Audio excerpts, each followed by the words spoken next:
நிலச்சீரழிவு என்பது எமது அனைவரதும் கவனத்தை ஈர்க்கும் ஓர் பிரபலமான பிரச்சனை அல்ல.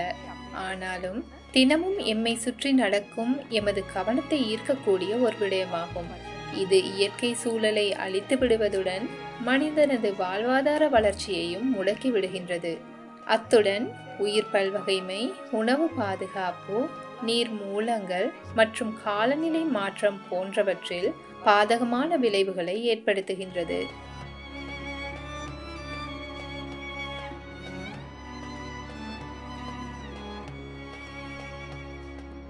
நிலச்சீரழிவினால் இதுவரை உலகில் 168 நாடுகளில் 1.5 பில்லியன் மக்கள் பாதிக்கப்பட்டுள்ளனர். மேலும் மண் அரிப்பினால் ஒரு வருடத்திற்கு சுமார் 490 பில்லியன் அமெரிக்க டாலர்கள் செலவாகின்றது என கூறப்பட்டுள்ளது. மண் சீரழிவு ஏற்படும் 5 முக்கிய வழிகளை பற்றி நாம் பேசலாம். காடழிப்பு, நிலையற்ற விவசாயம், நகரமயமாக்கல், விலங்குகள் அதிகப்படியான புல்லை மேய்தல் மற்றும் உவர்ப்புத்தன்மை. விவசாயம் மற்றும் நகர்ப்புற மேம்பாட்டிற்காக காடுகளை அழிப்பதால் மண் அதன் பாதுகாப்பு கவசத்தை இழந்து மண் அரிப்புக்கு உள்ளாகின்றது. அதிகப்படியான மேய்ச்சல் காரணமாகவும் மண் சீரழிகிறது என்பது இரகசியமல்ல. நகரமயமாக்கல் மூலம் நிலம் சட்டவிரோதமாக கையகப்படுத்தப்படுவதுடன் விளைச்சலுக்கு பயன்படுத்தக்கூடிய நிலத்தையும் இழக்க நேரிடுகின்றது.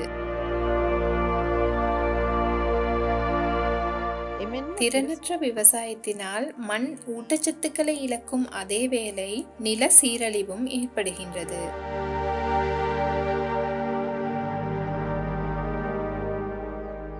நிலச்சீரழிவின் பாதகமான விளைவுகளை 6 முக்கிய காரணிகளாக வகைப்படுத்தலாம். முதலாவது காரணி சுற்றுச்சூழல் அமைப்புகள் மற்றும் உயிர் பல்வகைமைக்கு ஏற்படும் பாதகமான விளைவுகள். இரண்டாவது காரணி நிலத்தின் தரம் குறைதல்.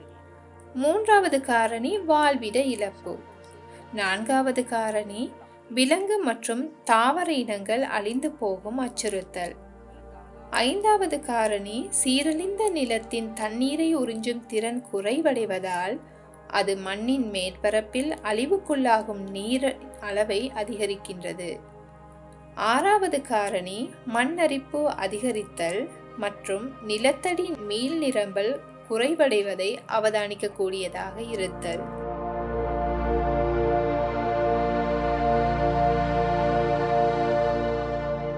நிலச்சீரழிவை அவதானிக்கக்கூடிய எளிமையான வடிவம் மண்ணரிப்பாகும். மண்ணரிப்பினால் பயிர்ச்செய்கைக்கு தேவையான ஊட்டச்சத்துக்கள் நிறைந்துள்ள மேற்பரப்பு மண் அகற்றப்படுகின்றது. இதனால் பயிர்கள் தனது வளர்ச்சிக்காக போராட வேண்டியுள்ளது. இக்காரணத்தினால் விவசாயத்தை வாழ்வாதாரமாக கொண்ட பில்லியன் கணக்கான மக்களின் வாழ்வாதார மேம்பாட்டிற்கு பாதிப்பு ஏற்பட்டுள்ளது. அவ்வாறே உலகின் பில்லியன் கணக்கான மக்களின் உணவு பாதுகாப்பிற்கும் பாரிய பிரச்சினை ஏற்பட்டுள்ளது.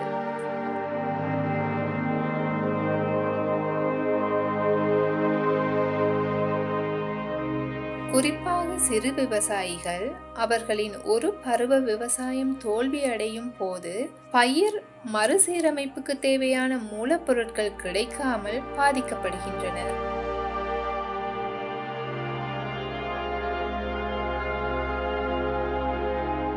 அவ்வாறு அழிவுக்குள்ளான நிலம் காலநிலை மாற்றத்திலும் பாதகமான விளைவுகளை ஏற்படுத்துகின்றது. அந்த மண்ணில் சேமிக்கப்படும் கார்பன் வெளியேற்றத்தின் போது பூகோள வெப்பமடைதல் அதிகமாகின்றது.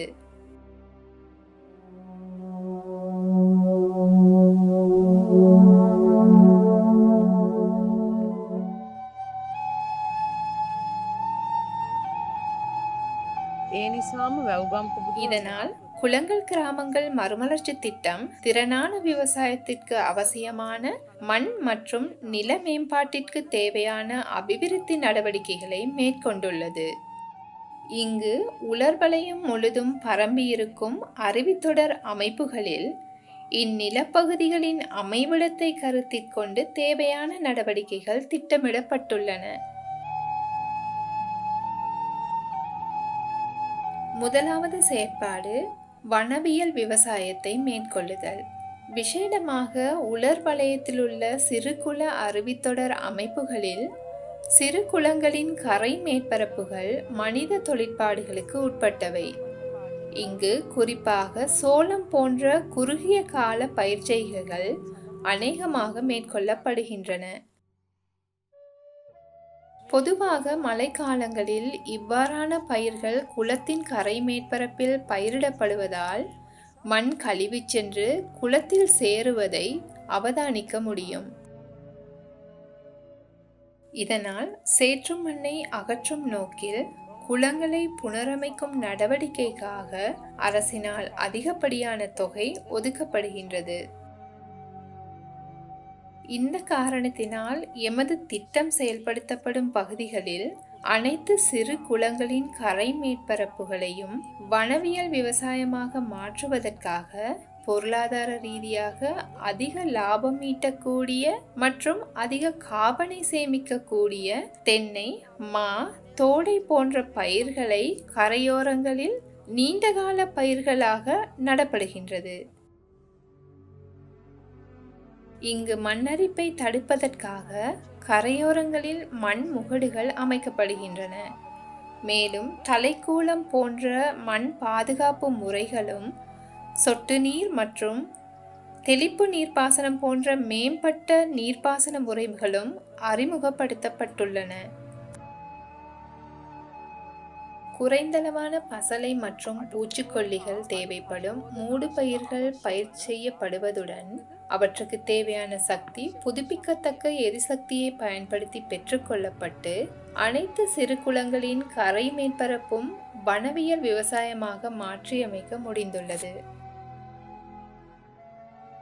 மேலும் இயற்கை காடுகளைப் போலவே காபனை சேமிக்கக்கூடிய பல பொருளாதார ரீதியாக சாத்தியமான வனவியல் விவசாய மாதிரிகளை நிறுவ நடவடிக்கை எடுக்கப்பட்டுள்ளது.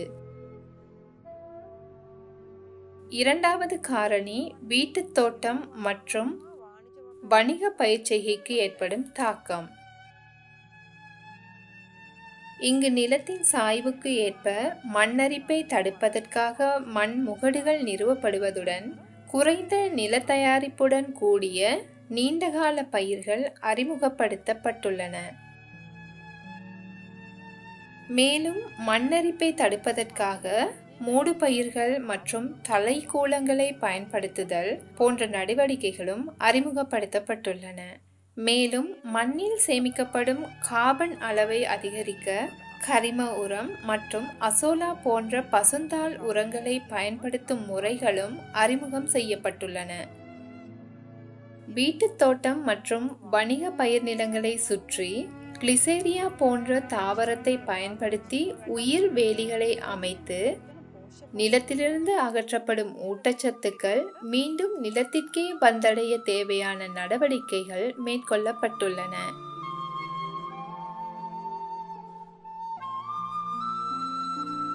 மூன்றாவது காரணியாக நெல் வயல்களின் நில மேலாண்மையை எடுத்துக்கொள்ளலாம்.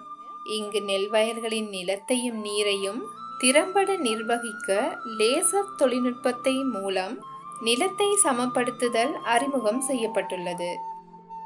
ஒவ்வொரு 3 வருடங்களுக்கு ஒரு தடவையும் வட்டுக்கலப்பை மூலம் நிலத்தின் ஊட்டச்சத்து மேலாண்மைக்காக ஆழமான உழவும் செய்யப்படுகின்றது.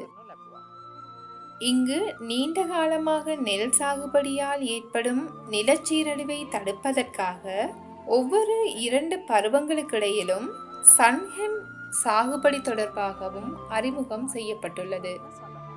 சிறுபோகம் மற்றும் இடைப்போகங்களுக்காக பயறு போன்ற தானிய வகைகளை அறிமுகப்படுத்தி திறனான வேளாண்மைக்கான வழிகாட்டுதல்களும் வழங்கப்படுகின்றன.